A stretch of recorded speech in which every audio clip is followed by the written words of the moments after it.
Sir, రాష్ట్ర రాజకీయాల్లో తండ్రి వారసత్వాన్ని బట్టి రాజకీయాల్లో చలామణి అవుతున్న వ్యక్తులు ఇద్దరు. ఒకరు మాజీ ముఖ్యమంత్రి జగన్మోహన్ రెడ్డి గారు, ఇంకొకరు ప్రజెంట్ ఐటీ శాఖ మంత్రిగా ఉన్న నారా లోకేష్ గారు. వీళ్ళ పాలన ఎలా ఉంది, పరిపాలన ఎలా ఉంది, నారా లోకేష్ గారి పనితీరు ఎలా ఉంది, జగన్ గారి 5 ఏళ్ల పనితీరు ఎలా ఉంది అంటారు? సార్, అప్పుడు ప్రజలు అనేవాళ్ళు చాలా ఇబ్బందులు పడ్డారు సార్.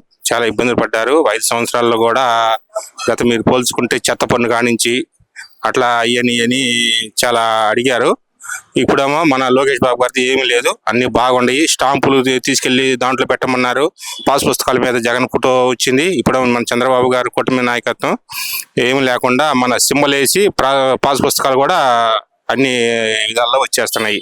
చాలా బాగుందండి. కూటమి పరిపాలన చాలా బాగుందని అనుకుంటున్నాం. పనితీరు విషయంలో తండ్రికి తగ్గ తనయుడు అనిపించుకునే విధంగా పేరు తీసుకొచ్చిన నాయకుడు ఎవరు? జగన్ గారా, లోకేష్ గారా? ఎవరు బాగా పనిచేశారంటారు మీరైతే? ఇప్పుడు ప్రస్తుతం లోకేష్ గారే అనుకుంటున్నానండి. లోకేష్ గారు బాగా జరుగుతుంది. తండ్రి మించిన తనయుడు అంటే లోకేష్ బాబే.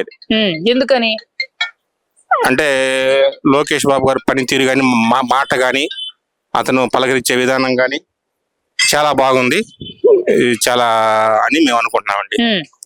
జగన్మోహన్ రెడ్డి గారు ఎదిగిన విధానం ఎలా అనిపించింది మీకు? నారా లోకేష్ గారు ఎదిగిన విధానం ఎలా ఉందంటారు మీరైతే? జగన్ గారు ఎదిగిన విషయాన్ని తండ్రిని అడ్డం పెట్టుకొని అతను ఎదిగాడు. ఇతను ఏంటంటే ప్రజలు మనల్ని పొంది ఇతను ఎదిగాడు లోకేష్ బాబు. అది తేడా, వ్యత్యాసం చాలా. ఇద్దరిలో చాలా తేడా ఉంది. లోకేష్ బాబుకి 100 మార్కులు ఇవ్వచ్చు. మంచి వ్యక్తి అది సార్. మరి ముఖ్యంగా మాట తీరు ఎలా ఉందంటే, జగన్ గారి మాట తీరు ఎలా ఉంది అధికారంలో ఉండేటప్పుడు? నారా లోకేష్ గారి మాట తీరు ఎలా ఉందంటారు అధికారంలో ఉండేటప్పుడు? అధికారం ఉన్నప్పుడు జగన్మోహన్ రెడ్డి గారి మాట తీరు చాలా కఠినంగా ఉండేది. వాళ్ళ నాయకులని ఎవరిని తిడితే వాళ్ళకి పదవులు ఇచ్చేటట్టుగా అందరినీ ప్రోత్సహించాడు. అని లోకేష్ గారు అట్లా కాదు, ఎవరిని ఎక్కడా కూడా బూతులు తిట్టనీయకుండా మంచి పరిపాలన అందించాలి అనేది అతని కోరిక. అట్లే కూటమి కూడా అట్లే నడుస్తుందని నేను కోరుకుంటున్నాను.